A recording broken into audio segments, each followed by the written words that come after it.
souvent des mamans, on oublie souvent les papas, disait la chanson. Mais aujourd'hui, Matin Bonheur a décidé pour cette fête des pères 2019 de réparer un impair vieux de plusieurs années. Aujourd'hui, nous allons nous mettre aux couleurs de la célébration des papas aujourd'hui. Donc, pour ce programme, vous vous imaginez bien qu'on parlera des pères et on aura beaucoup de surprises pour tous les papas, surtout aujourd'hui là. Restez devant vos postes téléviseurs et il y aura de bonnes choses pour vous. Bonne fête, Papa Marco. Oh, merci beaucoup, maman Alix. Bonne fête à tous les pères. Oui, vous ne vous êtes pas trompés. La fête des pères, c'est ce week-end, c'est ce dimanche. C'est vrai qu'on ne sent pas ça trop, à part Alix qui s'en souvient. Mais franchement, combien sont ces personnes-là qui savent que c'est la fête des pères dimanche? On espère qu'il y aura une séance de rattrapage à travers cette émission matinale. Aujourd'hui, nous allons parler des pères avec, vers la fin de cette émission, notre sociologue Dr Nielbien, qui nous parlera bien sûr de la construction de l'enfant. Allez, Alix m'a concocté un petit cadeau. Elle s'est débrouillée et puis elle a fait venir du Brésil un ensemble magnifique, une troupe qui s'appelle Ara Brasil. Brasil, c'est comme ça qu'on dit. Brasil. Alors vraiment, ce sont des virtuoses, ils sont là, elles sont belles, elles sont plantureuses et elles viennent pour un événement particulier. Elles ont décidé de venir nous rendre visite et souhaiter bonne fête à tous les papas de la RTI et ceux de la Côte d'Ivoire. Et cadeau pour vous maintenant. C'est un cadeau pour vous, écoutez, et surtout regardez.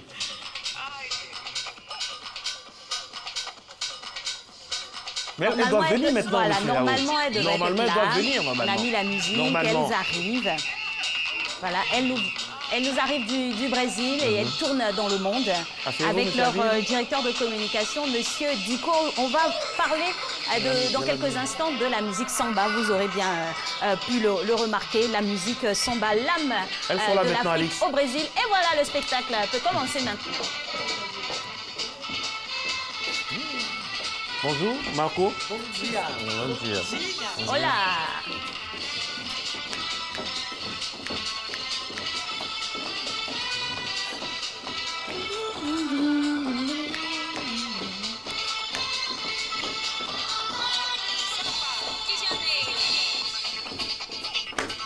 Habib, comment on danse ça? Comment on danse? Apparemment, c'est comme ça. Apparemment, vous êtes avec elle, c'est apparemment. Il faut J'essaie d'apprendre, mais... Waouh, vraiment. C'est la meilleure émission de l'année, Alice. Ah ben voilà.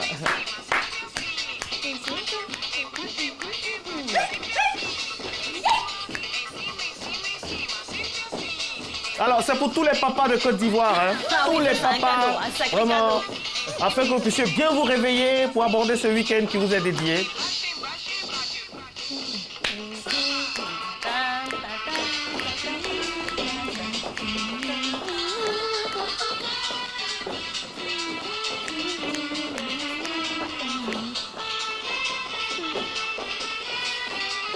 On m'a dit dans l'oreille de ne pas danser, sinon je vais gâter le coup. Oh là là là là là là. Superbement habillé. Hein.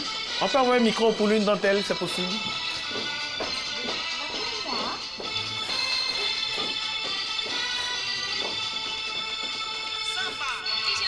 Wow. Alors, prenez le micro, mesdames. Prenez le micro. Prenez le micro. Voilà. Bonjour. Donnez le micro à vous, à Lara. Lara, ça va? Oui, ça va, merci. Alors, comment ça va bien?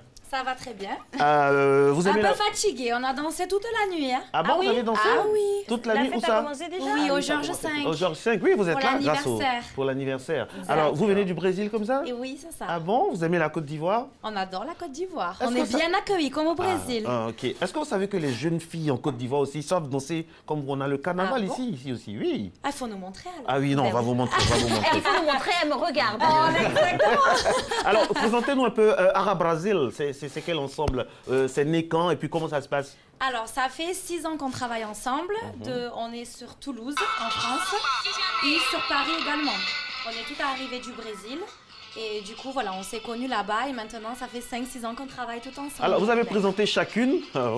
Il y en a pour tout. Enfin, elle s'appelle comment? Kedra. Comment? Elle est Kedra. Kedra. Un Kedra. jaune, d'un beau jaune. Cynthia. Cynthia. Ah. ML. Caliente, oui. Pardon, ça s'appelle comment? ML. ML. Et elle? Liane. Liane. Et Elia. Ok. Et- Je supporte le Enchanté. Brésil, hein, je suis supporter brésilien. C'est pas Pour toujours, je supporte le Brésil. Et puis les papas de Côte d'Ivoire me chargent de vous dire que vous êtes très belle, que vraiment Ah, merci. le prix des billets d'avion, le pourcentage de billets d'avion pour le Brésil va augmenter.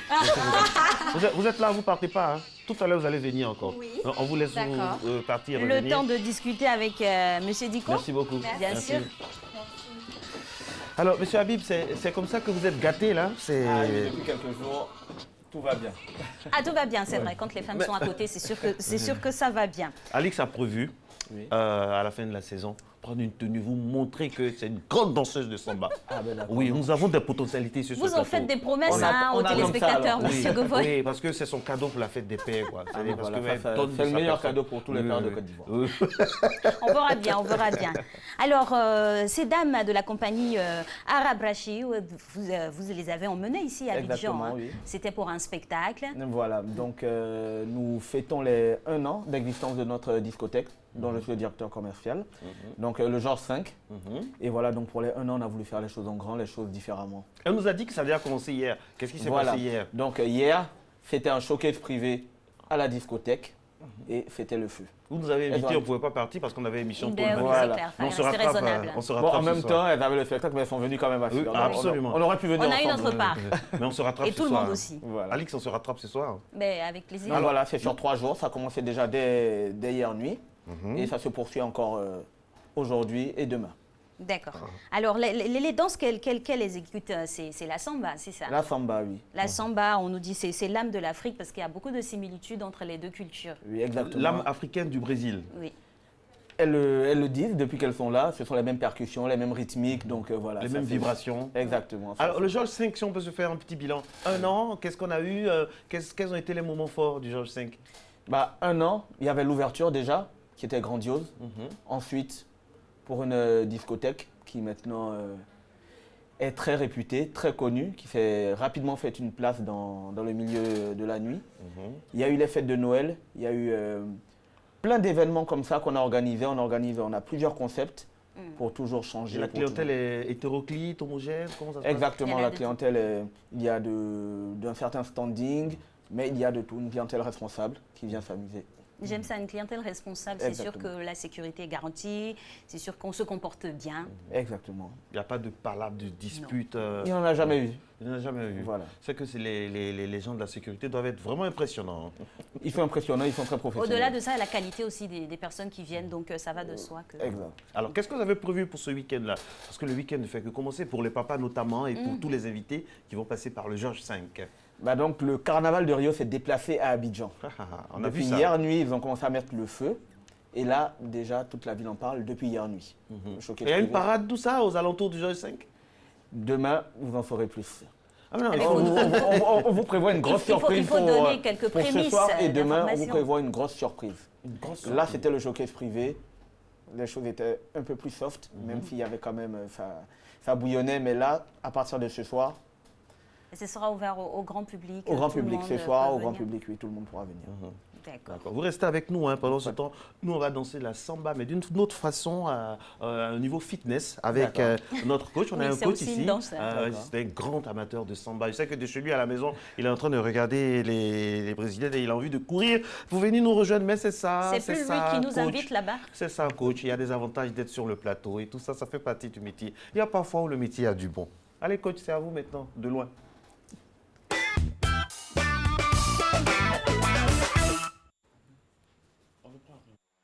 Bonjour, c'est vous, j'espère que vous allez bien ce matin.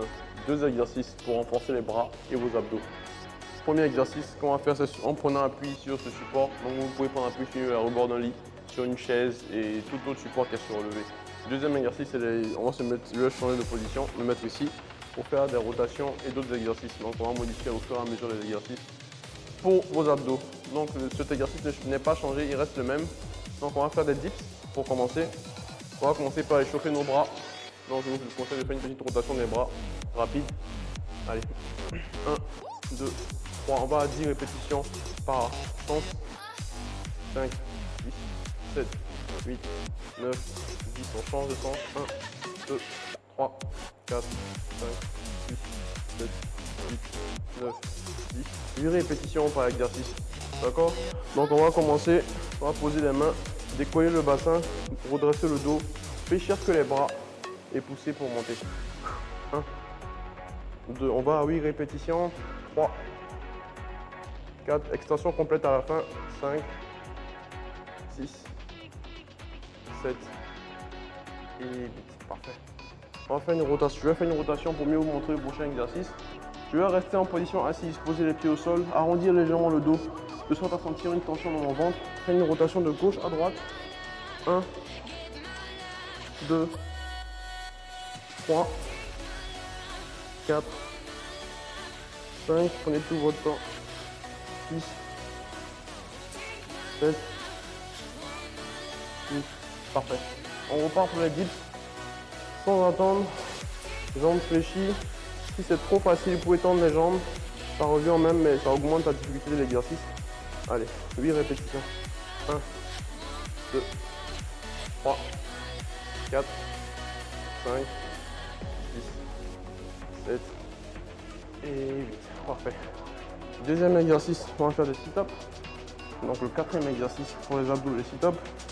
Bras tendus, ceux qui n'arrivent pas à remonter, vous pouvez avancer les pieds de sorte à faciliter l'exercice. On envoie le bassin en arrière jusqu'à être au sol. Dès qu'on est au sol, on essaie de se redresser et on contrôle la descente. 1, 2, 3. Si l'exercice est trop facile, fléchissez plus les jambes. 4. Dès qu'on touche le sol, on remonte. 5. 6. On contrôle. 7. On contrôle la descente, dos bien arrondi. Et 8. Dernière répétition pour les dips. Alors, on décolle le bassin du sol, du support, on fléchit les bras et on pousse pour remonter. 1, 2, 3, 4, 5, 6, 7, 8. On rajoute 5 répétitions parce que c'est la fin. Allez, courage. 1, 2, bras bien tendus. 3, 4, 5. Super. Rien de mieux pour renforcer vos bras. Exercice très simple mais très efficace. Allez, dernier exercice maintenant pour vos abdos. On colle les pieds, on colle les genoux, on rassemble les jambes, on tend les bras, on arrondit le dos, on descend le haut du corps et on maintient la position. Au lieu de 8 répétitions, on va faire 30 secondes. Allez, 1, 2, 3, 4, 5. Plus vous descendrez, plus vous solliciterez vos abdos. 8. Gardez le dos bien arrondi. 10, 11, 12, 13, 14, 15, 16. Si vous sentez que ça tire dans le dos, n'hésitez pas à remonter un tout petit peu. 19, 20, 21, 22, 23, 24, 25, 26, 27, 28, 29. Parfait. 2 exercices et plusieurs variations pour vous aider à tonifier votre corps. Sans pour autant vous éclater, sans pour autant vous fatiguer plus que ça. Des exercices simples à faire dans un temps réduit. Vous économisez du temps, vous économisez l'espace puisque vous entraînez à la maison.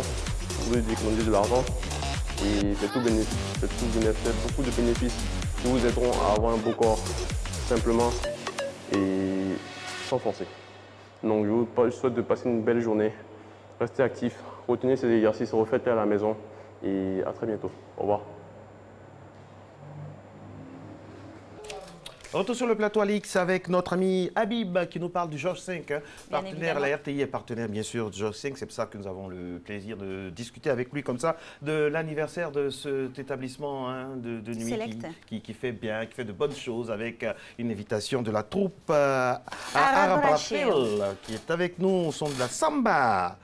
Alors, la suite, pour ceux qui hésitent encore à se déplacer, à venir du côté du Georges V, c'est où? Ça se passe comment? D'accord. Les conditions aussi. Le Georges V se situe à Angré, donc Angré 7e tranche, au carrefour ancienne ambassade de Chine. Voilà. Et donc, tout le monde peut venir. L'entrée est ouverte à tout le monde. Il n'y a pas de conditions particulières, sauf qu'il faut réserver. Il reste plus assez de salons. Voilà. Et quelle est la capacité du d'accueil? Donc, le Georges V, c'est une discothèque qui comprend et qui contient 320 places assises. 320, waouh! Places assises et un parking privé intérieur. Et donc, on va sur du 500 personnes quand la boîte est bien remplie. Et on a, sur le même établissement, un club cigare, un restaurant lounge. D'accord, Voilà. donc on a tout sur place. Il y a tout sur place. On peut venir dîner et juste après faire la fête. Exactement. Donc, D'accord. quand on vient au Georges V, on ne bouge plus. Une Voilà. concomitance d'amusement. Bien Quand pensé. on vient, on ne bouge plus. On ne bouge plus. Bien pensé. On vient à 19h, on repart à 6h du À matin. 6 heures du matin. Voilà. Est-ce Mais qu'il- il faut rester modéré parce que, et puis quand on doit conduire, on prend un capitaine au sein de groupe. Absolument. Voilà. Vous prenez un capitaine ou le Georges V, peut vous fournir un voiturier. Ah, Waouh, ben voilà, la ça c'est un totale. service bien pensé. Voilà. Alors, au-delà de tout ça, l'alcool, c'est déconseillé aux personnes de moins de 18 ans. On ne le dira jamais assez. Il faut faire attention, comme on a dit, hein, comme on le dit toujours à Matin Bonheur, quand vous sortez, il faut désigner quelqu'un qui puisse ramener tout le monde à la maison, bien Sain et du moins sauf. organiser tout ça si vous venez sans véhicule. Merci infiniment, M. Habib. Un numéro ou des numéros de téléphone pour ceux qui aimeraient, pour des femmes qui, pour la première fois, vont inviter les papas. On leur C'est offre pas des pour la bouteilles. première fois, Enfin, je suis désolée. Enfin, j'ai dit pour celles, ce sera la première Voilà. fois. Pour d'autres comme Alix, elles font ça chaque minute. Oui, le Donc, numéro de on téléphone. les vient en Vous vous rappelez pas du week-end Donc, dernier le numéro, J'ai c'est oublié. le 49 81 34 34. D'accord. 49 81 34 34 Le 72 62 62 42. 62. 72 62 62 42. 42. Un numéro facile à retenir Eh comme oui. l'ambiance du Le Georges Georges V. Félicitations pour Merci. un an. Vraiment, de tout cœur, félicitations pour Plein tout ce que vous succès faites pour la pour la suite. nuit. hein. Et puis on espère que vous allez permettre à plusieurs personnes encore pour cette année de décompresser, de passer du beau temps, du beau et du bon temps avec les accents brésiliens. Alors, qu'est-ce qu'il faut avoir? On vient en tenue brésilienne, tenue jaune ou- C'est- Ça peut être l'idéal. Une soirée à thème. C'est une soirée à thème, c'est le Brésil. D'accord. Donc, vous verrez la déco de la discothèque. Voilà. Elle en dit long. Alors, la réalisatrice est tellement contente de voir des Brésiliennes comme ça. Moi aussi, qu'on a décidé de vous garder jusqu'au journal. Ben- Avec vous, on va parler. Vous allez nous aider à présenter l'émission. Déjà tout l'historique ça. même de la discothèque. C'est pensé par qui pourquoi Mais donc, ça a été l'idée du propriétaire, donc du PDG, M. Avi Lucien, Ok. et donc qui nous a fait part de son projet. Et donc, on a eu à s'associer avec M. Serge Defalé, qui est le directeur général, et moi-même Habib Diko, le directeur commercial communication marketing. Alors, c'est comment ça fait? Et alors, au début, racontez-nous un peu les débuts. J'imagine c'est une boîte qui vient dans un environnement où il y a énormément Assez, de ouais, concurrence, ouais, surtout dans concurrentiel. cette zone-là où il y a énormément de concurrence. Quand c'est comme ça, est-ce qu'il y a un business plan, il y a des stratégies particulières qu'on met en place afin de s'arrimer et faire en sorte qu'on puisse avoir la Tirer son clientèle? épingle du jeu. Oui, donc nous, on est arrivés. Il y avait une place à faire sur le marché. Donc on est venu, on a saisi notre chance. On a pris notre place. C'est une discothèque qui emploie 32 personnes. Ah, quand même, faut le Voilà. faire. Et donc qui est basée, on va dire, qui est sur le schéma d'une entreprise. C'est comme ça que nous la concevons. Et donc par rapport à ça, comme vous l'avez dit, il y a des stratégies commerciales qui se mettent en place, marketing, technique, voilà. Nous, on la conçoit comme une entreprise et ça se déroule très bien. On n'est pas venu faire de la concurrence à une boîte de nuit, on est venu prendre notre part du marché. Et je crois qu'on le fait Implicitement, plutôt c'est bien. la concurrence parce que chacun déborde de plusieurs énergies, d'idées aussi pour pouvoir appâter la clientèle. Donc c'est sûr que c'est un milieu assez concurrentiel, mais vous réussissez. Hein. Aujourd'hui, vous avez Depuis un plus an. d'un an, voilà. Oui, on parce que fait- le week-end dans la zone, je le dis, hein, parce que je connais bien la zone, je ne suis pas loin. Le week-end, c'est vraiment bardé de. Les aficionados, il y en a, mais vraiment, il faut attirer la clientèle. Est-ce que vous avez des rabatteurs, tout ça, des gens qui viennent pour. Nous avons d'excellents managers. Voilà. Voilà, qui Combien sont déjà nous Combien avons 3 managers, Ah. donc qui sont du milieu de la nuit depuis des années, qui font un excellent On boulot. peut dire le nom, hein, c'est l'anniversaire, il y a qui et qui? Ben oui, reconnaissance oblige. Donc on a des noms, on a Biou, on a Trésor, on a Dez, voilà. C'est qui le manager le plus efficace? J'ai fait un peu le. C'est qui le manager? Non, là on va pas mettre Ah de oui, concurrence. franchement. Non, je taquine. Il ne veut pas créer la zizanie. C'est quoi? Qu'est-ce qu'il faut pour être un bon manager de boîte de nuit aujourd'hui, en 2019, selon vous hein, Et dans notre univers. De votre stature de directeur commercial, c'est qui pour vous le bon manager? Le bon manager, c'est déjà celui qui a le contact client facile. Voilà. Un bon carnet d'adresses, ça aide toujours, mais avoir le contact client facile, ça, on gagne tout parce qu'on rencontre toujours de nouveaux clients et donc il faut toujours pouvoir créer ce truc-là entre le client et soi dès la première rencontre. C'est quoi ce truc-là concrètement? C'est l'accueil, Le service, ouais. le service, Le feeling, et voilà. la discrétion. S'occuper de lui en pleine soirée, savoir si tout va bien, s'il n'a besoin de rien, et avoir le coup d'œil. Donc on va peut-être lui offrir une bouteille. Quand on sent que ça peut être un très bon client, lui offrir une bouteille, ça faut avoir ce coup d'œil. Ce flair-là. Voilà. Et comment ça s'acquiert? C'est au fil du temps, de l'expérience? Sentir le bon client tout de suite là? C'est au fil du temps. C'est au fil du temps. Ça peut se faire du tic au tac, mais sinon c'est plus au fil du temps. Il y a des profils de clients qu'on détecte tout de suite. Par les accessoires? Ben oui, l'habit fait le moine là-bas ou Non, non, pas forcément l'habit fait le moine. C'est juste un certain comportement. Une attitude, un feeling. Voilà. Et au niveau des serveuses, vous avez combien de serveuses? Sur le Georges V, nous n'avons pas de serveuse. On n'a que des serveurs. Pourquoi ce choix? Mais par contre, au Club Cigare, on a une gérante du Club Cigare, donc qui est une dame. Et notre gérante du comptoir de la discothèque est une femme. D'accord. Voilà. Et combien de DJ, disjockeys, les dépositaires de l'ambiance? Donc nous en avons 3. Voilà. DJ Leur nom? Prince, voilà, DJ Mystique et DJ Rollins. D'accord. Ah, d'accord. Alors, les sélections, j'imagine, hein, il y a une forte proportion à la sélection, il y a une coupée décalée. Oui, c'est vraiment homogène. C'est hétéroclite, tout le monde. Comme on le dit, au Georges V, c'est le tour du monde en musique. D'accord. Voilà, donc tout le monde y trouve son compte et tout le monde est satisfait. Voilà. Donc le tour du monde en musique, on joue de tout. On va de la salsa jusqu'au coupé décalé. Vous avez parlé de soirées à thème notamment. Oui. Quelles sont les soirées à thème que vous avez déjà exécutées? Et puis pour celles à venir, pourquoi pas? Le week-end, ou bien On a eu des soirées des white parties, on a eu des soirées, là on fait des soirées maintenant rétro chaque mois. Chaque mois on a des soirées rétro. Et qui réfléchit à la création de ces thèmes-là? Qui réfléchit à ça? Ça vient du commercial, ça vient de la communication, ou bien ça vient du propriétaire, ou bien c'est ensemble que vous réunissez pour bâtir ça? On va dire que c'est ensemble, chacun apporte sa touche. D'accord. Parce que comme nous avons l'habitude de le dire et nous sommes sur la même longueur d'onde, les premiers managers de la discothèque, ce sont nous les patrons d'abord. Nous sommes les premiers managers de la discothèque. Donc quand il y en a un qui a une idée, il dit « Ah, j'ai une idée ». Si on n'est pas d'accord, on dit non, ça, ah non, il insiste, on dit bon d'accord, il n'y a pas de problème. Si tu insistes, on y va, on te suit. Voilà. Donc, quand ça marche, on est ensemble. Quand ça se passe moins bien, on est toujours ensemble. Voilà. L'unité. Alors, on va appeler Lara. Donc, Gaussou, notre assistant, va appeler Lara. Une des danseuses qui va venir pour inviter également tous les papas. C'est ça, hein? Oui, c'est votre fête, hein, vous pouvez en profiter. Et puis, hein. tous ceux qui vont venir également. Parce Pour une que fois. C'est vrai que les papas, nous, au fait, par humilité, les papas, nous, on ne fait pas trop de tapage, hein, contrairement à d'autres. Oui. Alors, Lara va venir nous donner un message à tous les papas. Allez, c'est Lara. Hein. Allez, Lara. Lara. Alors, Lara, vous avez la caméra, vous allez donner un message, inviter les gens à venir. Venez à côté de moi, n'ayez pas peur. Hein. J'ai pas peur. Ah, ok. Bon, allez-y, regardez la J'espère que vous caméra. aussi, vous n'avez pas peur. Non, pas du tout. Pas du tout. Vous me Alors, connaissez c'est bien. pour inviter pour le Georges V, pour demain, c'est ça? Et souhaiter une bonne fête aussi au papa, puisque Alors, je c'est leur souhaite week-end. d'abord la bonne Vous fête au faites ça papa. en français et puis en portugais. En français d'abord. Ah, plus français. Ah bon? Oui. Elle parle pas portugais? Si. Elle parle. Mais c'est Cynthia et Kedra. Bon, appelez Cynthia. Commencez en français. Allez, on y va. Qu'est-ce que je dis? Vous vendez le Georges V. Vous invitez les Pour gens. la soirée de ce soir, Ben oui. voilà. Pour, Ah, ok. pour la soirée de ce soir, pour demain, donc voilà. Ok. Et Ah, donc, bonne il y a fête à deux tous les soirées. papas. Et Oui, voilà. en fait, il y a, voilà, c'est ça. Donc, j'invite voilà, tout le monde de la Côte d'Ivoire à venir au Georges V donc samedi Et vendredi. et vendredi Vendredi. à faire la soirée avec nous, danser avec nous pour les Brésiliennes. Et maintenant, je passe la parole à ma copine.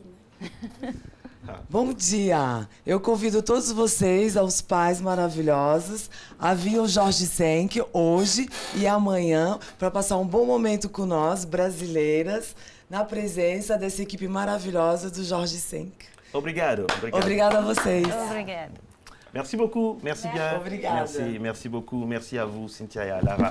Voilà, pour traduire, hein, c'est facile ce qu'elle a dit, hein, c'est très facile. Elle a invité tout le monde à venir au Georges V, passer un bon moment, Avec principalement au papa, avec elle, de bons moments de récréativité, hein, juste pour décompresser un peu, puis bon, voilà, se faire plaisir. Habib, merci. On va rappeler les numéros rapidement pour ceux qui pour ceux qui souhaiteraient réserver. Donc le 49 81 34 34 et le 72 62 62 42. On salue Avi Lucien et Serge Defalé, donc les grands Manitou de ce Georges V. Là, la RTI est partenaire donc, de cet événement-là. Première année du Georges V.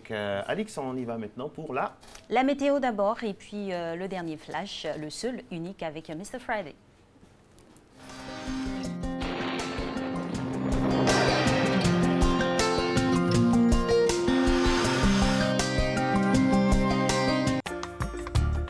Mesdames et messieurs, bonjour. On y va pour le temps prévu pour cette matinée.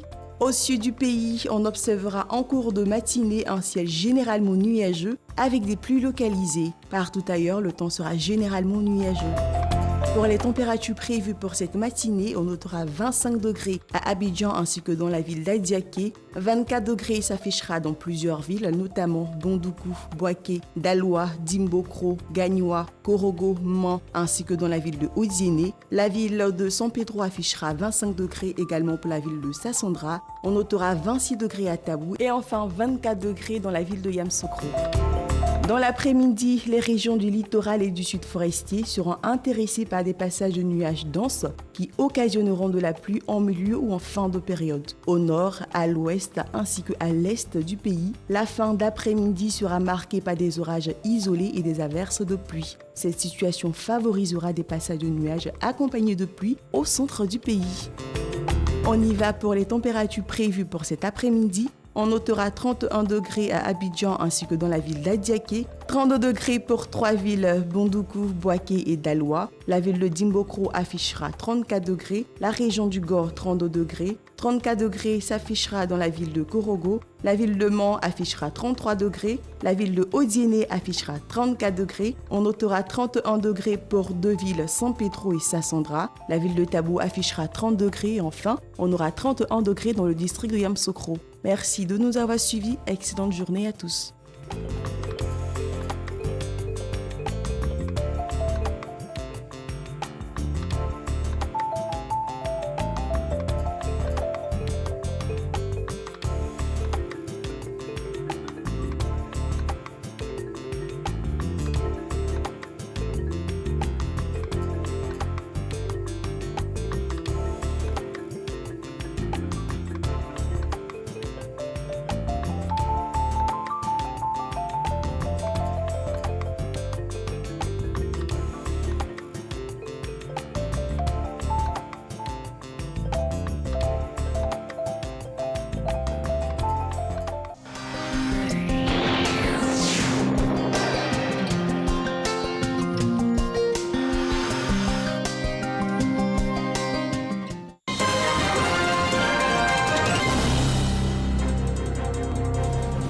Mesdames et messieurs, bonjour et merci de suivre le flash au cœur de Matin Bonheur. Le président de la République, Alassane Ouattara, s'est entretenu hier jeudi avec son homologue portugais Marcelo Rebelo de Sousa, qui effectue une visite d'État de 72 heures en Côte d'Ivoire. 4 accords de coopération portant sur la promotion et la protection réciproque des investissements, l'assainissement et la valorisation des déchets solides, la formation touristique et la formation professionnelle ont été signés au cours de la rencontre. Le chef de l'État a salué la visite d'État de son homologue portugais et a réitéré sa détermination à œuvrer à la diversification et au renforcement de la coopération entre la Côte d'Ivoire et le Portugal dans plusieurs domaines. Marcelo Rebelo de Sousa s'est également rendu à l'hôpital mère-enfant de Bingerville, une visite ponctuée d'un accord de coopération entre l'hôpital mère-enfant et l'hôpital culturel de Lisbonne au Portugal.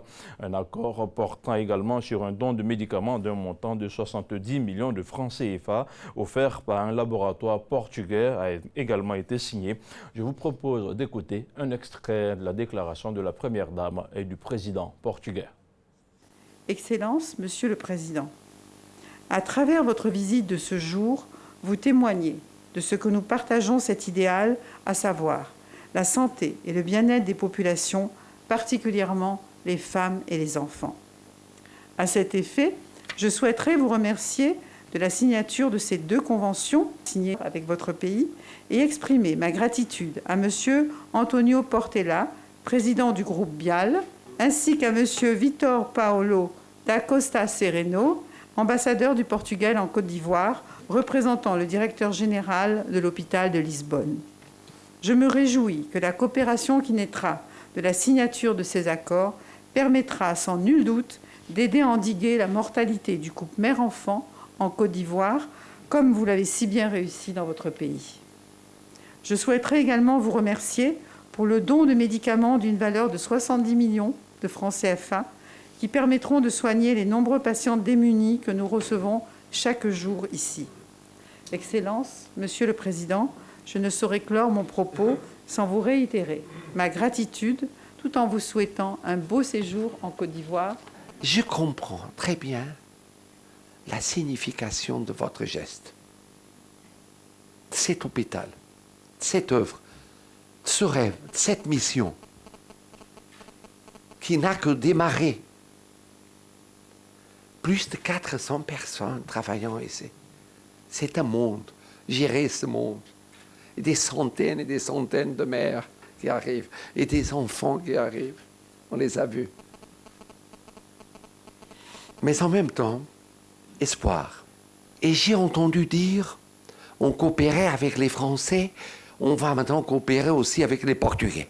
Ah, ça me rend doublement heureux.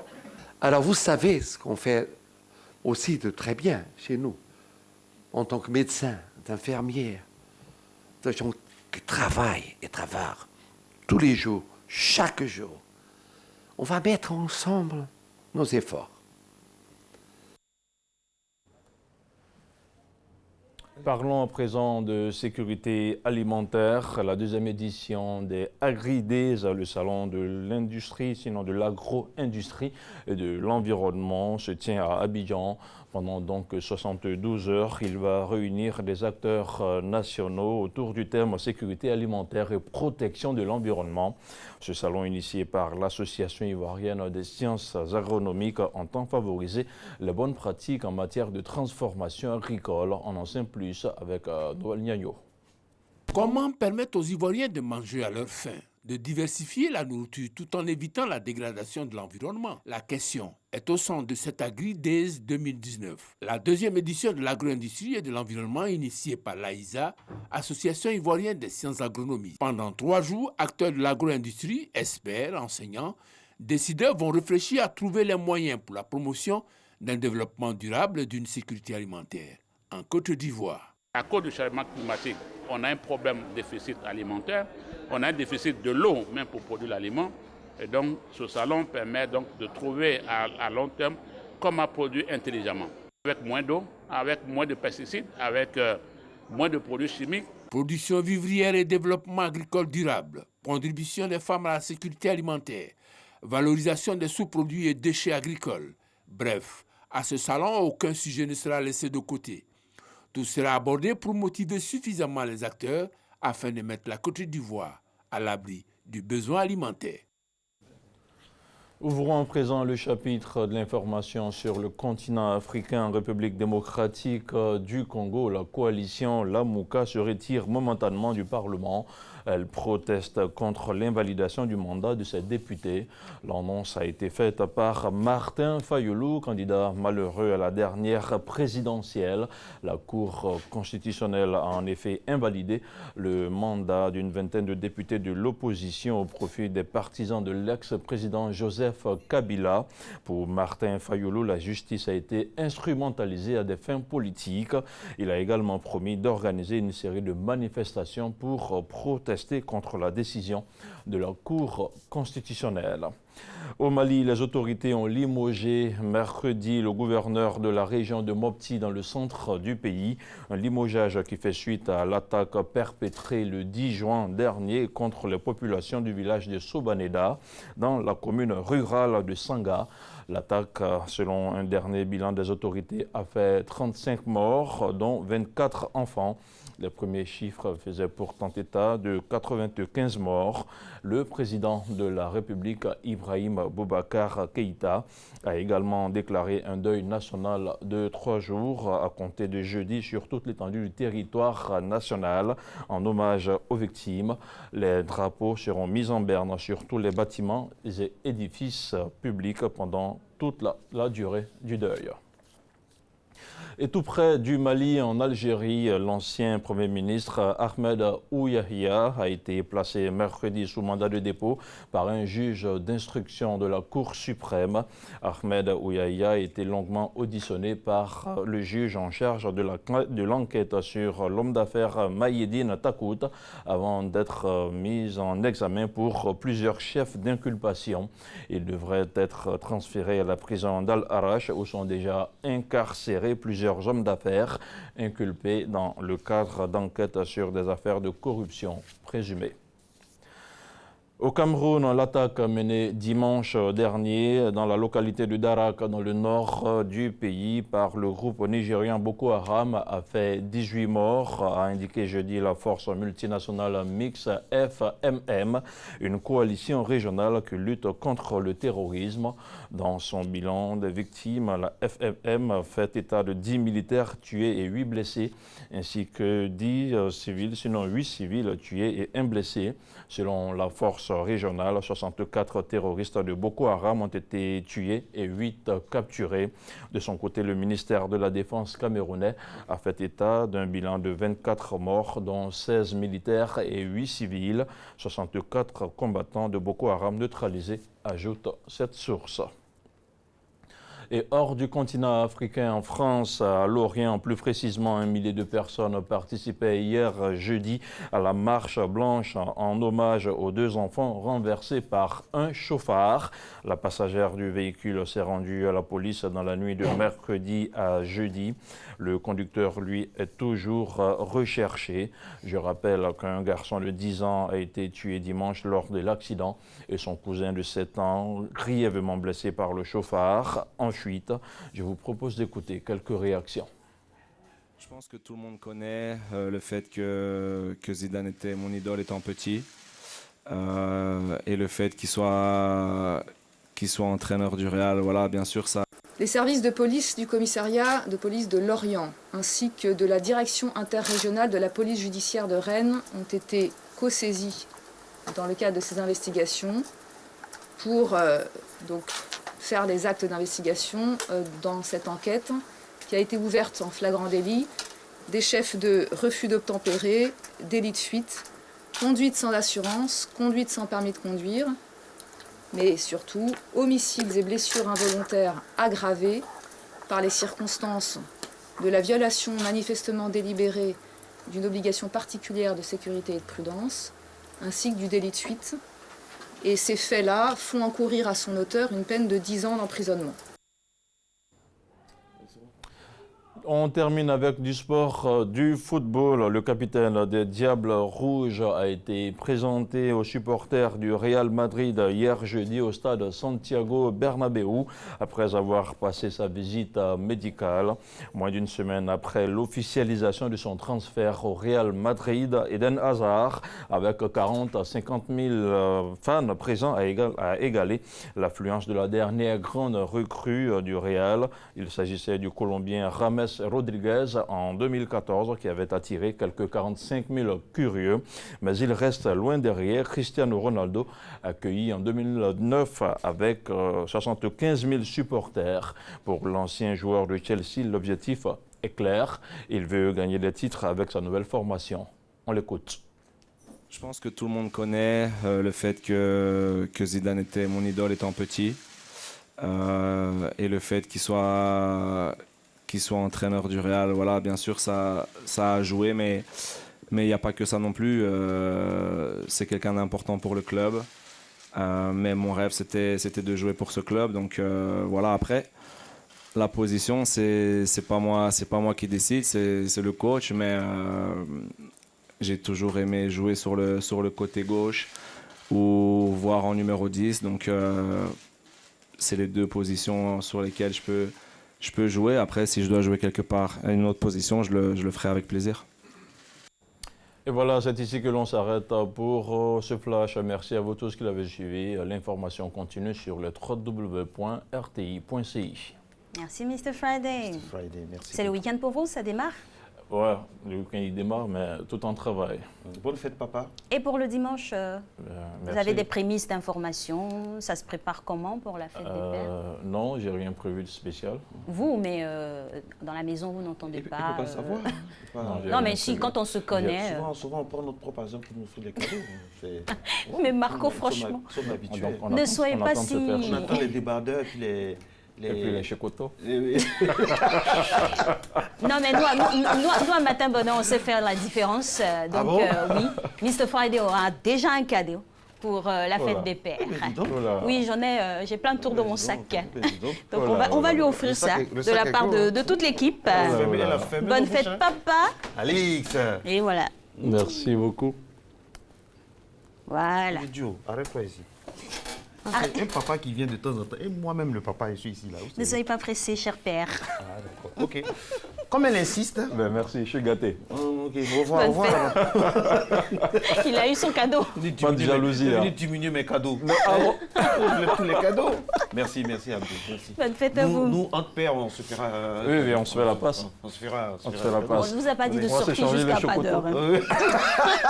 On va s'envoyer les photos des débardeurs, tout ça pour vous montrer. Non, ça va changer cette année, c'est sûr. Hein. On lance en tout cas l'appel aux dames. Allez, tranchons cette année. Alors, Alix va lancer un appel aux dames de façon solennelle. Cette année. Elle va regarder sa caméra. Alix, lancez un appel parce qu'on compte sur vous. Vous êtes la seule maman du matin. Donnez envie au moment d'aller tout de suite là, aller payer. Non, franchement, chère dame, chère maman, chère épouse, c'est clair que depuis plusieurs années maintenant, les pères sont ignorés. Cette année, prenons la décision solennelle de changer les choses en leur offrant aussi des cadeaux, pas symboliques, mais des vrais cadeaux pour leur faire plaisir, pour tout ce qu'ils nous apportent. La preuve, ce sont nos capitaines. Voilà. Regardez comment on fait pitié. Donnez-nous les cadeaux. Qu'est-ce qu'il y a? Ce n'est pas interdit. On doit voter une loi. On a lancé l'appel. Attendez. C'est trop. Franchement, si vous ne nous donnez pas de cadeaux, la fête des mères l'année prochaine n'aura pas lieu. On va tout faire boycotter cette fête. Et vous savez que si nous on boycotte là, ça boycotter. Parce que même, il y a une commerçante qui me disait hier, M. Gouvoy, mais on ne sent même pas la fête des pères parce que rien ne sort. Mais pourquoi vous êtes comme ça? Non, mais on va pas offrir des cadeaux comme ça. Hein. Nous, ce sera un peu plus soft, un dîner, voilà, après un week-end quelque part. C'est beaucoup plus touchant, moi, je pense. Maman. S'offrir du temps à deux. On a une maman sur ce plateau, notre spécialiste de la famille, qui est avec nous le mercredi. Monsieur Apia vous attend et puis fait tout ce que vous avez dit ici. Là. Vous allez voir ça réalisé. Sera retenu contre vous. Monsieur Apia, je suis votre avocat pour que ce soit réalisé. Alors, docteur Laura, bonjour. Bonjour. Alors, voici notre maman digne. Bonjour, docteur. Je sais qu'elle, quand je la regarde, j'imagine quel cadeau j'aurai. Eh oui, j'assume, je demande mes cadeaux.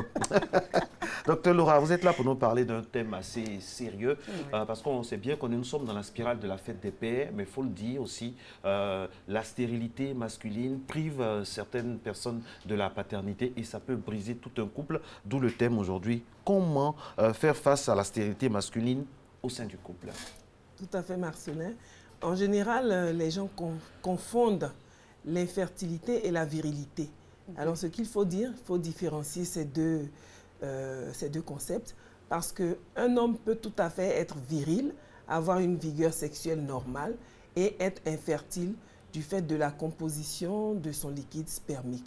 Donc en général, quand il y a un problème d'enfant, on pense que c'est la femme qui est incapable, mais malheureusement, plus de 40% des hommes sont souvent impliqués dans l'absence de procréation dans les couples. C'est pour cela qu'il faut faire des examens combinés. Mais l'examen le plus commun pour détecter la stérilité masculine est le spermogramme qui se fait dans des conditions d'hygiène particulières. Et en dehors du spermogramme, pour compléter cet examen-là, on peut avoir recours aussi à un examen post-coïtal où on va faire un prélèvement à la dame pour voir comment les spermatozoïdes se comportent dans sa glaire et préciser le diagnostic d'infertilité. D'accord. Docteur, là pour aujourd'hui, quand malheureusement c'est avéré que l'époux ou le fiancé est stérile, comment on accueille la nouvelle? Comment on se Déjà, prépare? il faut savoir le contexte dans lequel la nouvelle arrive. Il y a des personnes qui ne s'attendent pas, qui n'ont pas forcément des projets de procréation, mais qui, par concours de circonstances, se trouvent devant cette information. Donc, vous imaginez le choc, même si on n'est pas prêt. On va faire un examen général de santé, voilà, un examen, voilà, ça. Et on peut l'apprendre comme ça. Donc, c'est vraiment choquant. Et ce qui se passe à ce moment-là, c'est qu'on a l'impression qu'on n'est pas normal, on est handicapé. Et ça peut générer un manque d'auto-estime ou faire baisser l'auto-estime. Du coup, une personne qui n'est pas dans son bon état d'esprit peut avoir des comportements qui peuvent influencer et sur sa sexualité, sur la qualité même de sa sexualité, mais aussi sur la communication dans le couple. Donc, il y a beaucoup d'aspects à prendre en compte. À l'opposé, nous avons des personnes qui ont un désir d'enfant et qui se disent il faut faire tout pour avoir un enfant. Donc, la période normale pour s'alarmer, c'est de 2 ans avec des rapports réguliers couvrant les périodes d'ovulation de la dame. Donc, il ne faut pas dire je veux faire un enfant et au bout de 3 mois se dire ça ne vient pas, alors je suis stérile. Non. Il y a une période qui est de 18 mois à 2 ans pour préciser ou demander des examens pour préciser le diagnostic d'infertilité. Docteur, l'homme, le mot sapiens, c'est-à-dire l'homme dans toute son... Je ne sais pas comment dire, l'enfant, c'est le signe. Déjà, il veut avoir un enfant, il va avoir un homme, un fils pour la succession, pour assurer la pérennité ou bien la continuité. Et donc, il y a, au niveau psychologique, j'imagine le désarroi que ça envoie. Et quand c'est comme ça, comment on gère ça dans le couple? La femme, l'homme et la famille. Vous avez parlé de désarroi et le mot est exact parce que le fait de se découvrir infertile, ça veut dire que la lignée s'arrête à nous. Et c'est ce qui est difficile à gérer. Donc déjà, comment cette nouvelle-là impacte la communication dans le couple? Il y a 2 formes de sexualité. Il y a la sexualité récréative et la sexualité procréative. Donc une personne qui est déclarée infertile ou stérile peut avoir un impact de cette nouvelle-là sur sa sexualité. Donc ne plus vouloir s'adonner à la sexualité récréative parce que ces personnes-là vont se dire tout compte fait, il n'y a pas de fruit à cet acte-là, donc ça ne m'intéresse pas. Mais on n'est pas en couple seul, on est en couple avec sa partenaire. Donc il y a un besoin à satisfaire. Donc vous allez vous trouver devant un individu qui, du fait de l'annonce de sa stérilité, va se recroqueviller et se refuser d'accomplir le devoir conjugal. Évidemment, cela va impacter négativement la qualité des relations dans le couple et en fonction de comment la partenaire interagit, on peut pouvoir passer ce cap difficile-là, mais ce n'est pas facile d'avoir en face de soi un homme qui se refuse à la sexualité parce qu'il a l'impression qu'il est handicapé et que cette sexualité-là ne va pas porter de fruits. Docteur, on parle ici de couple, c'est dire qu'il y a 2 personnes, donc la femme. Ici, la stérilité du monsieur est avérée, mais pas celle de la femme. Quelle est la réaction de la dame vis-à-vis de son mari? Bien, en général, on est choqué parce que quand on aime une personne avec laquelle on est en couple, le projet après le mariage, c'est un projet de procréation. Donc, il faut faire tous les examens parce qu'il y a plusieurs types d'infertilité. Il y a ce qu'on appelle la stérilité primaire. Ça veut dire que la personne n'a jamais eu d'enfant. Et il y a la stérilité secondaire. Donc la personne peut avoir eu 1 ou plusieurs enfants et se retrouver pour plusieurs motifs stérile après avoir eu des enfants. Il y a des hommes qui ont des enfants en étant au lycée, au collège, et ils vont se mettre en couple 20 ans plus tard et être incapables de procréer. Alors le diagnostic va aller chercher dans leur historique de santé pour voir si en cours de route, il y a eu des maladies qui ont transformé leur sécrétion de spermatozoïdes ou qui ont modifié la composition ou la constitution de leurs spermatozoïdes. Donc il ne faut pas dire j'avais déjà eu un enfant et je ne peux plus en avoir, donc ça veut dire que cet enfant-là n'est pas de moi, on me l'a collé. Non. Il y a la stérilité primaire et la stérilité secondaire, aussi bien chez les hommes que chez les femmes. Docteur Laura, on connaît cette fierté masculine qui fait que beaucoup, vous avez dit, il y a 40% de stérilité qui incombent à l'homme. Il y a cette incapacité-là de passer, d'aller. Parce que la femme, des fois, dans des couples, elle est la seule à aller aux examens et tout le monde, la famille, les amis, tout le monde regarde la femme alors que c'est l'homme qui a un souci. Bon, les hommes font ça aussi peut-être parce que à cause de la bouche, comme on dit, du quand dira-t-on immédiat de la femme qui est en face. Parce qu'on connaît, à la moindre dispute, ça peut sortir, il y a la famille autour, tout ça. Est-ce que ce n'est pas tout cet agrégat-là qui peut peut-être freiner? Ben, vous savez, les hommes, surtout en Afrique, ont du mal à accepter d'être infertiles dans la mesure où ils sont virils. Ils se disent, mais ce n'est pas possible que je ne puisse pas procréer alors que je jouis d'une vigueur sexuelle. Donc, déjà, l'acceptation de l'infertilité est un premier pas à franchir. Et cela se fait, une fois que cela est fait, maintenant on a en face de nous une compagne. Comment suppléer? Si le problème est, on peut régler le problème par des soins médicaux, on va le faire. Mais il faut dire qu'il y a plusieurs formes aussi de stérilité. Donc on a l'azospermie, ça veut dire quand on fait le prélèvement, il n'y a pas du tout de spermatozoïdes dans les sécrétions du monsieur. Ça veut dire que ce monsieur-là n'a pas d'éléments pour féconder. Il y a la sténospermie qui est l'anomalie de la mobilité. Les spermatozoïdes ne bougent pas bien, ils n'avancent pas bien, alors qu'ils doivent aller rencontrer Madame Ovule jusque dans les trompes. Il y a aussi l'oligospermie qui est un nombre réduit. Il n'y a pas assez de spermatozoïdes dans les sécrétions du monsieur. Nous avons la tératospermie, qui est la malformation des spermatozoïdes. Donc, vous voyez plusieurs motifs à l'infertilité. Donc, en cas de faiblesse, par exemple, des spermatozoïdes, on peut faire des traitements qui vont leur donner plus de tonus pour qu'ils puissent avancer. En cas de nombre réduit, on peut aussi faire des pratiques, c'est-à-dire la procréation médicalement assistée, pour les sélectionner et faire des fécondations in vitro pour avoir un enfant. Parce que c'est possible en Côte d'Ivoire. Tout à fait, c'est possible. C'est encadré maintenant. La loi C'est encadré dans plusieurs grandes cliniques. Depuis combien de temps? Cela se fait depuis plus de 15 ans. Depuis plus de 15 ans, ça se fait en Côte d'Ivoire. Donc, il y a plusieurs options, hein, vous l'avez dit tantôt, mais malheureusement, il y a aussi la stérilité irréversible. Oui, il y a la stérilité irréversible et pour cela, la seule issue, c'est l'adoption. Mais encore, il faudrait que l'adoption ou permettre à la femme aussi de pouvoir se faire peut-être féconder inséminer par d'autres personnes. Voilà. Oui. Ce qu'il faut dire, c'est que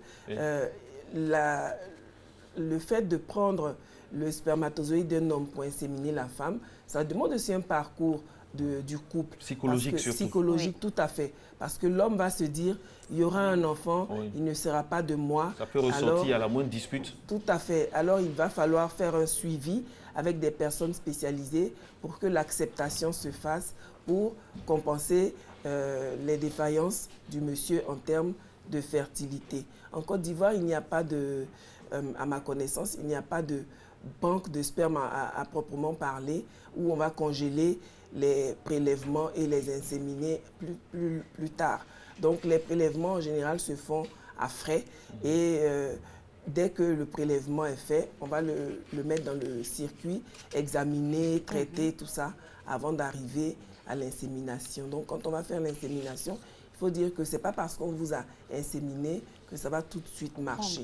Donc parfois, il faut faire plusieurs tentatives. C'est un parcours, et c'est un parcours douloureux, Docteur, aussi bien pour la femme que pour l'homme. Douloureuse. Est-ce qu'on peut vivre heureux sans être papa? Tout à fait. On est heureux pourquoi? On est heureux parce qu'on a des motifs de satisfaction. Donc si le fait de ne pas pouvoir être papa est une frustration, il faut trouver des motifs de joie et de bonheur dans d'autres aspects. Et c'est ce travail-là qu'il faut faire. Malheureusement, la personne déclarée stérile va se focaliser sur sa stérilité et s'empêcher de voir tous les autres motifs de joie et de bonheur qu'elle a dans sa vie. On peut trouver le bonheur dans la compagnie de sa compagne, on peut trouver le bonheur même dans un enfant adopté, on peut trouver le bonheur aussi dans un enfant qui n'est pas le nôtre, mais notre femme peut être inséminée et donner naissance à un enfant. Donc il y a beaucoup de... Est-ce que la culture africaine, comme Alix disait, est-ce que la culture africaine accepte ça? Malheureusement, la culture africaine l'accepte difficilement, mais c'est pour ça que c'est des questions personnelles aussi, très très intimes. Donc on ne va pas crier sur tous les toits déjà qu'on est Justement, stérile. à ce niveau-là, comment encadrer cette nouvelle? Parce qu'on le sait, même des enfants d'autres conjoints qu'on éduque très tôt, au bout d'un certain nombre de temps, on lui dira, c'est pas ta maman, c'est pas ton papa. Toujours quelqu'un qui va venir éliminer ça. Voilà, ou vous n'avez pas les mêmes traits, tu sais que c'est un peu... Voilà. Comment encadrer pour couver, pour ne pas que ce soit Mais public? déjà maintenir la confidentialité. Si on a un problème de stérilité, ce n'est pas une nouvelle qu'on a envie d'annoncer. Parce que quand on est stérile, on est plutôt amené à se renfermer. Docteur Laura, ça se constate vite. Hein. Vous avez dit 2 ans. On n'a pas vu de ventre. Au bout de 2 ans, il y a toujours une tante ou un tonton. On dit, ça fait 3 ans que vous êtes mariés. La société demande, oui, ça c'est...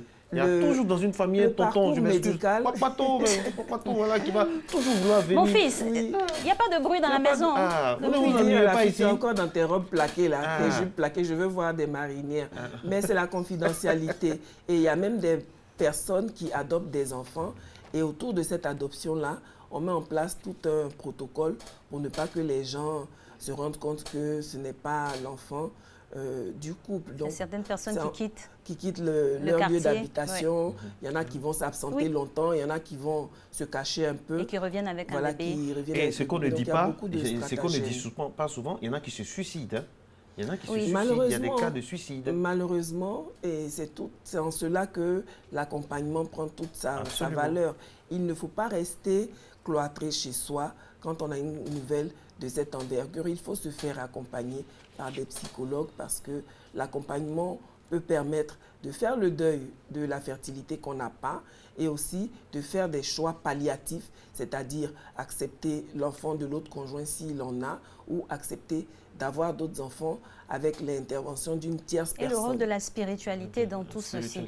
À quel niveau, quand on se dit que on va attendre jusqu'à ce que le miracle s'opère? Il y a des miracles qui s'opèrent.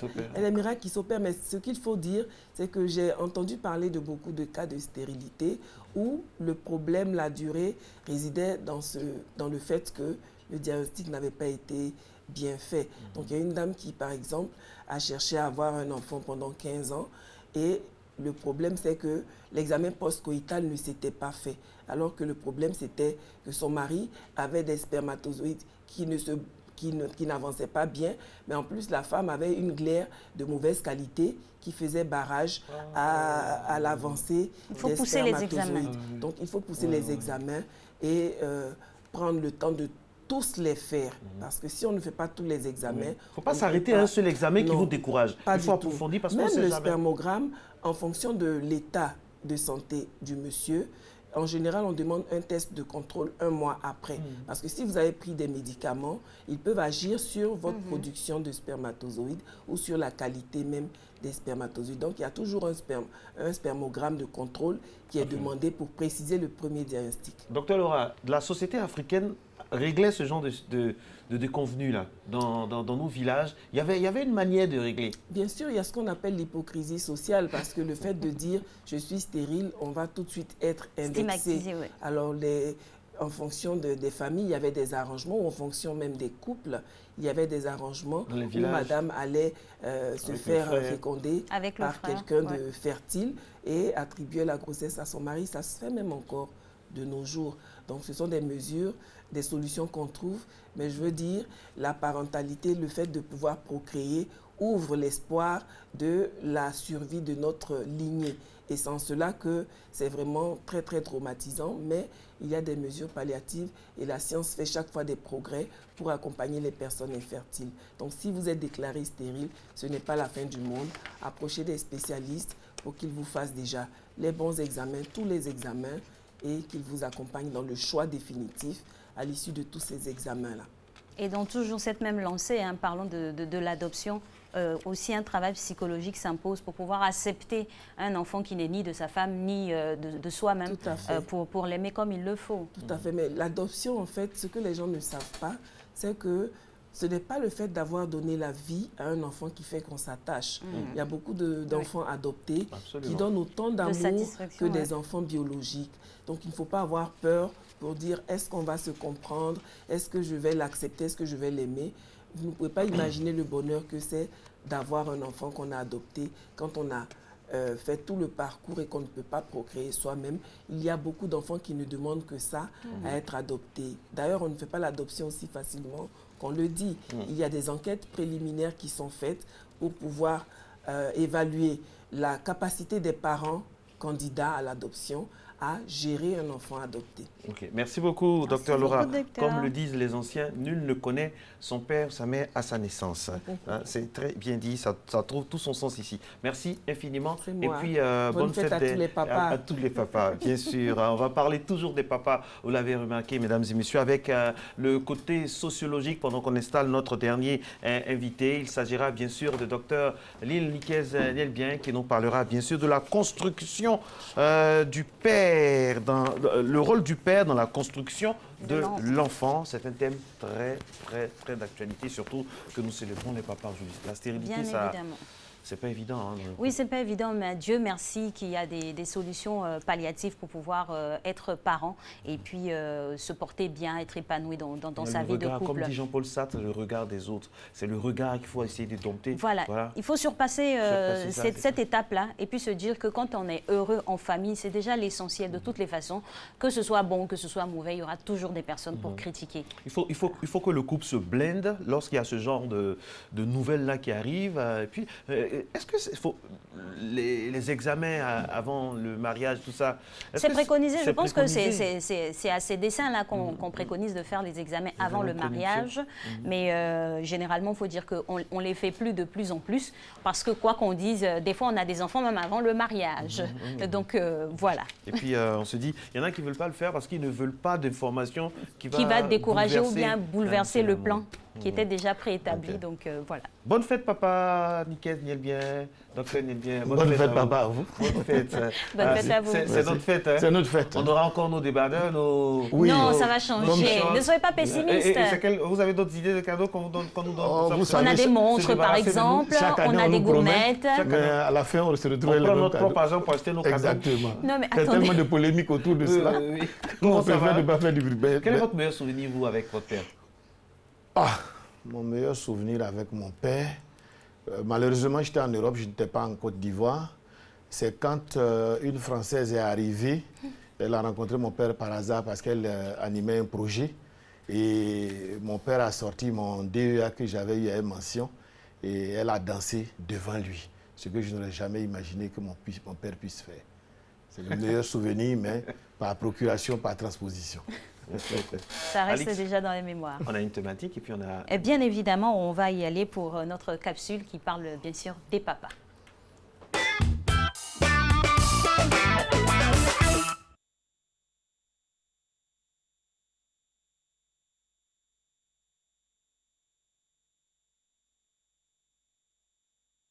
Le père pour moi c'est un dieu pour la famille. Le père c'est tout. Le père, c'est le début et c'est la fin. Pour moi, le père des familles, c'est le pilier. C'est le pilier de la famille, c'est le garant moral des valeurs. Et le père est très important dans une famille. Et donc, la présence même dans le foyer exprime toute la confiance de l'enfant. Il semblerait que l'enfant ait davantage besoin d'un cadre solide constitué de plusieurs personnes, dont la maman, que d'un papa. En effet, la fonction parentale occupe une place essentielle dans l'éducation et la construction personnelle de l'enfant. Si l'absence du père peut entraîner un sentiment d'insécurité, celle-ci n'entrave pas le cadre du développement psychique de l'enfant. Généralement, le père, c'est le modèle. Le père, c'est le modèle des petits garçons. Ils sont contents de dire « mon père est ceci, mon père est là, je vais aller voir mon père parce que j'ai tel problème ». Donc pour moi, le père, c'est un peu comme la base arrière des enfants. Et c'est un modèle. C'est pourquoi il est important que le père soit présent. Quand je dis présent, même quand il est absent pour des raisons du travail, il faut qu'on sente que le père est avec les enfants. Et pour moi, la première des fonctions, ça s'appelle la fonction séparatrice. Où le père, d'abord l'enfant est porté par la mère. L'enfant est conçu dans le ventre de la mère, l'enfant est intimement lié à la mère. Lorsque l'enfant sort, le père devient celui qui aide la mère dans certaines tâches, celui qui va servir de séparateur un peu entre la mère et l'enfant. Il doit jouer le rôle d'éducateur, il doit jouer le rôle de modèle. Le père même d'abord doit être un exemple pour l'enfant. Il doit être un éducateur pour l'enfant. Le père, ce n'est pas seulement qui donne l'argent pour la scolarité de l'enfant ou pour les besoins de l'enfant. L'enfant a besoin que le père soit présent. Pour le garçon, il est un modèle d'identification, celui à qui il va chercher à ressembler. Pour la fille, il est une sorte de modèle idéal de l'autre sexe, celui qu'elle cherchera à retrouver après la puberté. Donc vous auriez certainement remarqué cela que il y a certains comptables, certains financiers ou certains pharmaciens qui ont des enfants qui deviennent comptables, financiers ou pharmaciens parce qu'ils veulent ressembler à leur père. Il y a quelque chose que le père doit pouvoir apporter, il y a des valeurs que le père doit pouvoir inculquer à son enfant. Que ce soit un enfant de sexe féminin ou masculin, quand même le père, il a son rôle à jouer. Il a aussi besoin d'être présent pour observer les enfants et puis rectifier ce qu'il y a à rectifier. Une bonne image du père dans l'esprit de l'enfant lui permettra de jouer son rôle de façon satisfaisante. Vous savez, lorsque le père peut être occupé par les tâches professionnelles, qu'il va à 5 heures, il rentre très tard, l'enfant est déjà couché, au service de soit la nounou de la maison. Mais vous allez constater que cet enfant, généralement, dans son élan, dans son éducation, a toujours cette faiblesse-là. Parce que pour l'enfant, le père est un Dieu. Donc le père, il a son rôle et ce rôle est très important à jouer dans la cellule familiale. L'éducation de l'enfant ne doit pas seulement être reposée sur la mère, mais le père doit être présent pour jouer sa partition. Dans cette perspective classique, c'est à la mère d'apporter à l'enfant en bas âge affection et présence active. Le père n'a pas de rôle à jouer avant la fin de l'âge tendre. Revient-il souvent à la mère de faire une place au père? L'éternelle épineuse question, docteur Lesbiens, c'est qui le père? C'est qui le père? Le père, tout dépend de la société de référence. La culture occidentale ont le pater, qui donne après le patriarche, qui donne la patrie, et l'Africain a toute une construction où on parle du garçon à l'homme et de l'homme au père. C'est-à-dire c'est le jour où socialement ou sociologiquement, on a estimé que biologiquement, vous avez vu prolonger la lignée. Donc c'est un statut spécifique lié à la procréation et c'est aussi un statut spécifique lié au rôle à jouer dans la société. Donc c'est socialement que le père se construit. Sinon, on reste à un état biologique où c'est simplement être un géniteur. Justement, c'est qui le père? Quelle est la différence? On en parlait tout à l'heure avec Alix. Quelle est la différence entre un père et un papa? Nous dirons qu'en anthropologie, nous n'a que la notion de père. Papa, c'est plutôt pour les enfants. Papa, une manière pater, une manière psychologiquement parlant. Bien, psychologiquement parlant, c'est vrai que l'enfant, la première personne, la seule personne qu'il voit au quotidien régulièrement, c'est-à-dire c'est la figure, le visage qu'il se représente, qu'il va appeler papa ou père. Ou qu'il va appeler papa. C'est le plus simple pour lui parce qu'il a du mal à dire père. Donc on lui dit papa, c'est nos onomatopées. Ça, c'est le système d'apprentissage le plus... Vous voyez, maman, sont les mêmes onomatopées, de telle sorte que pour lui, papa, c'est tout visage, entre guillemets, masculin qu'il voit. Ça peut ne pas être son père, mais le fait de l'avoir au quotidien, il appelle papa. Tout comme les mamans, c'est la même chose. Ça peut être une tante, il va l'appeler maman aussi. C'est-à-dire c'est des visages, c'est des représentations. D'un côté, la masculinité, papa, et d'un autre côté, la féminité, maman. D'accord. Alors, docteur, c'est sûr que lors de la procréation de l'enfant, le père a son rôle à jouer tout au long de la maternité. On inhibe cette partie-là au niveau de la naissance maintenant. Quelle est la place que le père doit prendre? Comment s'insérer dans cette fusion-là entre la mère et l'enfant pour prendre toute sa place? À ce niveau, c'est aussi une question de culture. L'Africain, une fois que vous avez planté la graine, vous disparaissez complètement. Vous ne réapparaissez que pour voir le visage de l'enfant. On vous donne une semaine, vous lui donnez un nom, vous redisparaissez et vous le récupérez à 3 ans. Si c'est un garçon, pour lui donner l'éducation des hommes, et si c'est une femme, elle ira vers ses mamans. Chez les Occidentaux, au fur et à mesure, on a imposé aux hommes qu'ils assistent la dame du 3e mois où c'est consolidé jusqu'à quasiment le jour même de la naissance où il assiste, entre guillemets, excusez-moi, au spectacle. Et dans ce cas... Parce que, excusez-moi, parce que nous, les Africains, la création, c'est un mythe, ça appartient à Dieu. Et de ce point de vue, les femmes sont comme des déesses parce que Dieu leur a concédé une partie de la création. Et du coup, elles sont seules à maîtriser comment on crée. Et les hommes sont totalement exclus de ce mystère-là.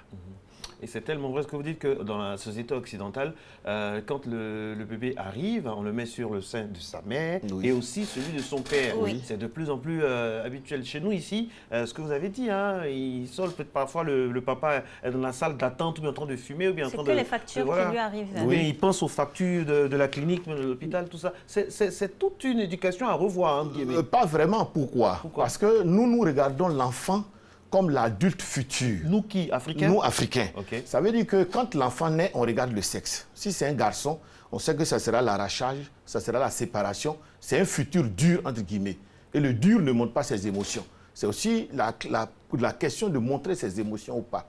La procréation, vous êtes d'abord le géniteur. Vous avez fait votre part. Ensuite, les femmes prennent le relais avec le mystère de la création, à savoir de 0 jours de création jusqu'à la naissance physique de l'enfant. Ce sont les femmes qui gèrent tous les mystères. Que ce soit les sœurs, du coup, les sœurs deviennent, les belles-sœurs, donc du côté du papa, prennent le relais. C'est pour ça que l'homme n'est pas absent. Parce que vos belles-sœurs prennent automatiquement le relais. Donc, il y a un lien plus ou moins. En fonction de ce qu'elles vous disent, de la progression, de la grossesse et tout ça, c'est comme si ça continuait le lien. En fonction peut-être aussi de vos verbalisations. Et ce qui est rapporté aussi à madame, c'est comme si le lien était continu sous une autre forme. C'est un lien quasi mystique. Alors que les autres ont un lien démonstratif, où au quotidien, on tient la main de la femme, on l'accompagne dans ses séances de visite, etc. Le lien est physique, mais le lien n'est pas que physique. De votre avis, qu'est-ce qui devrait être privilégié ou ajusté s'il y a quelque chose à faire? Bon, en fait, à l'époque, vous savez que le mariage était social et socialisé. Donc la femme n'était jamais isolée. Elle était entourée, l'homme était entouré. Donc dans ce schéma-là, elle n'étant jamais isolée, elle n'avait pas besoin du contact forcément physique de l'homme. Aujourd'hui, de plus en plus, avec l'urbanisation, on se rend compte que les gens sont souvent monsieur, madame. Automatiquement, ayant basculé dans ce schéma familial de famille nucléaire, on sera obligé d'aller vers ce genre de lien physique, puisque autrement la femme serait isolée et en train de souffrir difficilement avec la gestion de cette maternité-là. Quand on a passé toute cette étape magnifique de la naissance, quand l'enfant vient, quand il est prêt, quand Dieu merci, il est en bonne santé, tout ça, il faut le construire. Et le père est un pilier dans cette construction de l'enfant. Oui, bien sûr, mais il ne le fait pas seul, il le fait toujours en lien avec la mère. Parce que l'enfant a besoin, pour son équilibre, des deux schémas. Parce que l'Africain assigne à la maman un peu tout ce qui est côté affectif, affectueux, sensible, sensiblerie. Et elle attribue à l'homme tout ce qui est interdit, ce qui est dur, ce qui incarne la raison, ce qui incarne la vie publique, totémique, mythique, etc. Dieu, demi-dieu, dire la vérité, dire les choses justes, un garçon ne pleure fort, pas. Voilà, punir, surveiller, fabriquer le futur père dans l'enfant qui est là aujourd'hui. Donc, vous voyez que ce rôle est très important. Dépositaire de la lignée. De la lignée, continuateur de la lignée. Voyez-vous? Mais en lien toujours avec la mère. Voilà pourquoi quand le mariage était social, socialisé, familial, ce mariage était beaucoup plus simple. Parce que le type de femme qu'on vous choisissait, par rapport à vous-même, vos antécédents, il y avait une certaine connivence, de telle sorte que l'éducation était quasiment vue de la même manière. Aujourd'hui, où c'est spontanément chacun qui choisit sa compagne, avec chacun ses origines, son bagage, son background, son éducation, ces choses-là deviennent... C'est travers aussi. C'est travers, c'est plus et c'est moins. C'est son patrimoine. Son patrimoine culturel, éducationnel, son ADN, les choses deviennent de plus en plus complexes. Alors le père, ce baobab-là, puisque c'est de lui qu'il s'agit aujourd'hui, alors quel est son marqueur? Comment ça se passe? Le père, c'est qui? C'est comment? Comment ça se manifeste, cette paternité-là? Bon, le père, c'est d'abord ce que lui-même a reçu de ses parents. Et c'est ce que lui-même estime important et intéressant à transmettre. Le père, c'est aussi, comme vous le disiez tout à l'heure si bien, la place de plus en plus que la mère lui laisse. Parce qu'avant, il y avait deux places sans empiètement possible. tout ce qu'on a cité qui était dur, pur, sans pleurer et autres, était du côté des hommes. Donc les femmes ne s'en mêlaient jamais. Oui. Quand un monsieur grondait, tout ce que le monsieur disait, la femme voyait ça comme une transmission de valeur. Donc tu vas régler ça avec ton père. Voilà. Il y a des parties qui lui échappaient, disaient d'accord, quand il viendra, je vais dire ça à ton père. Oui. Voilà. De telle sorte que ces frontières-là étaient très claires pour l'enfant. Les bêtises, les tentatives, les manipulations, on pouvait essayer avec maman, mais avec papa, on t'interdit. Il y a toujours le compromis avec maman, mais avec papa, exactement. Ça passe ou ça casse. Oui, et c'était bien fait parce que ça apprenait à l'enfant à manier le sérieux et l'amour. Parce que maman... Pourquoi c'était? C'est plus de mise maintenant aujourd'hui? Bon, de plus en plus, on se rend compte que les enfants n'ont pas ces références précises-là, où le père est le père, la mère est la mère, ou quand le père interdit, ce n'est pas un père castrateur au sens de méchanceté, mais c'est un père qui voit dans le comportement que vous adoptez aujourd'hui des futures déviances et marginalités qui ne peuvent pas être acceptées par la société. Avant, même si la mère était plus tendre, mais elle conditionnait l'enfant pour lui dire que ce que ton père fait, c'est pour ton bien. Ouais. De telle sorte qu'il ne voyait jamais son père en sorcier, jamais en méchant, jamais en traumatiseur. Il le voyait plutôt comme quelqu'un qui sait ce qu'il faut pour être bien dans la société, et lui n'était celui qui ne savait pas. C'est pour ça qu'on disait que l'enfant, c'est l'innocence, l'enfant, c'est la spontanéité, l'enfant, c'est le jeu. Donc le père incarnait le sérieux, l'enfant incarnait le jeu, et la maman était un peu le tampon, elle équilibrait. Quand le père était un peu trop dur, elle donnait son épaule pour pleurer, elle consolait, mais en même temps, elle expliquait que ce que ton papa fait, c'est demain que tu vas le remercier. Oui, c'est vrai. Elle ne troupassait pas l'autorité du père ou ne changeait pas ce que le papa avait dit. Contrairement à ce qui se fait aujourd'hui, papa peut dire quelque chose, maman peut dire autre chose qui va à l'encontre de ce que le père a dit. Merci beaucoup, madame. Ce qui est très perturbateur pour l'enfant. Parce que l'enfant, dans sa construction de base, a besoin de repères solides. Le oui, il faut qu'il sache ce que ça veut dire. Le non, il faut qu'il sache ce que ça veut dire. Quand c'est mitigé, d'un côté, c'est toléré. D'un côté, c'est supprimé ou c'est interdit, il ne sait plus à quel sens se vouer. Et du coup, sa construction est perturbée. Alors que quand il sait que quand papa dit non, c'est non, et que maman peut adoucir, mais elle ne va pas contredire, automatiquement, il sait à quoi s'en tenir. Mais si papa, c'est peut-être, maman, c'est oui, à un moment donné, papa ne dit plus rien, et tout reste dans la main de maman, alors que tout seul, l'enfant ne peut pas se construire rien que par rapport à sa mère. Docteur, la société a changé. Aujourd'hui, on n'a plus les mêmes marqueurs sociaux, on n'a plus les mêmes repères. Là, il y a une dilution, vous avez dit, hein, une dilution dans le discours du papa qui est sacrifié sur l'autel de l'égalité des sexes. Oui. Quand c'est comme ça, qu'est-ce qu'on fait? Est-ce qu'il faut braquer, changer la vitesse pour envoyer le véhicule de l'éducation du papa dans une autre direction? Comment on fait? Bien. Pour nous, c'est vraiment difficile parce que l'enfant, très tôt, a besoin de repères. Donc, vous voyez que si c'est confus, il n'a pas de repères. Absolument. Il ne sait pas quand aller vers le papa, quand aller vers la maman, quelle valeur prendre chez le papa. Vous voyez, du coup, c'est confus. Parce que l'égalité des sexes pose le problème de la spécialité des uns et des autres. Nous, en tant qu'hommes, pères, quelles sont nos spécialités, nos domaines de compétences? Si on dit c'est l'éducation, c'est les références, c'est l'interdit, etc., ben, si nous-mêmes, est-ce qu'on nous les a enseignés correctement? Du coup, on peut les reproduire, parce que c'est une question de reproduction. Et si on ne les a pas reçus correctement, madame aussi peut-être ne les a pas reçus correctement, tout le monde doute. Et dans le doute, normalement, Descartes dit quand on est intelligent, on s'abstient. Alors que souvent, dans le doute, les gens foncent quand même. Et c'est là où les gens ont le plus de conviction. Parce que moins les gens ont de connaissances, plus ils pensent qu'ils connaissent. Vous voyez, c'est très dangereux. Sinon, en matière d'éducation, il faut être très modéré. Il faut faire les recherches ensemble. Peut-être qu'aujourd'hui, si on n'a pas reçu les classiques de la culture africaine, on peut faire des recherches ensemble. Chacun essaie de voir ce qu'il a reçu, ce qu'il en a tiré, ce qu'il a énormément arrangé. Et on peut aller à quelque chose de consensuel, de commun, mais surtout commun pour avoir des bases solides pour l'enfant. Parce que quand c'est oui ici, non là, il ne sait plus. Et au fur et à mesure, il pousse pour voir les limites. À un moment donné, quand madame domine trop papa, l'enfant n'a que maman. Mais vous savez que la voix des mamans, à partir de 10 ans, on ne les entend plus, parfois même à 4-5 ans. Donc très rapidement, il fait le tour de sa maman. Et puis, il n'a plus de référent, il n'a plus de limite. Parce que c'est ça aussi la notion de limite. Souvent, le papa ne parle pas, il regarde. Vous voyez, déjà, s'il est très dissuasif avec le regard, alors que la maman, depuis l'âge de 3 mois, 6 mois, elle crie, vous voyez déjà ce que ça peut faire dans la construction d'un enfant. Le regard approbateur, le regard désapprobateur. Moi, je vous ai dit, j'étais à distance à Paris, mais j'ai senti la joie de mon père à travers mon DEA danser devant la Blanche. Et ça m'a marqué. Vous voyez ce que ça veut dire? C'est-à-dire que c'est un lien très fort. Oui. Ça vous dit que ce n'est pas la peine, c'est pas parce qu'on a porté l'enfant qu'on garde un lien. Mais les valeurs que mon papa m'a données de réussite sociale, de succès, de sérieux, moi, je les trouvais incarnées dans ce DEA qui le faisait danser. Docteur, parlons donc d'acquis et de réception. Quand il advient malheureusement que le père n'est pas présent dans la vie de l'enfant ou par un concours de circonstances, le couple est disloqué.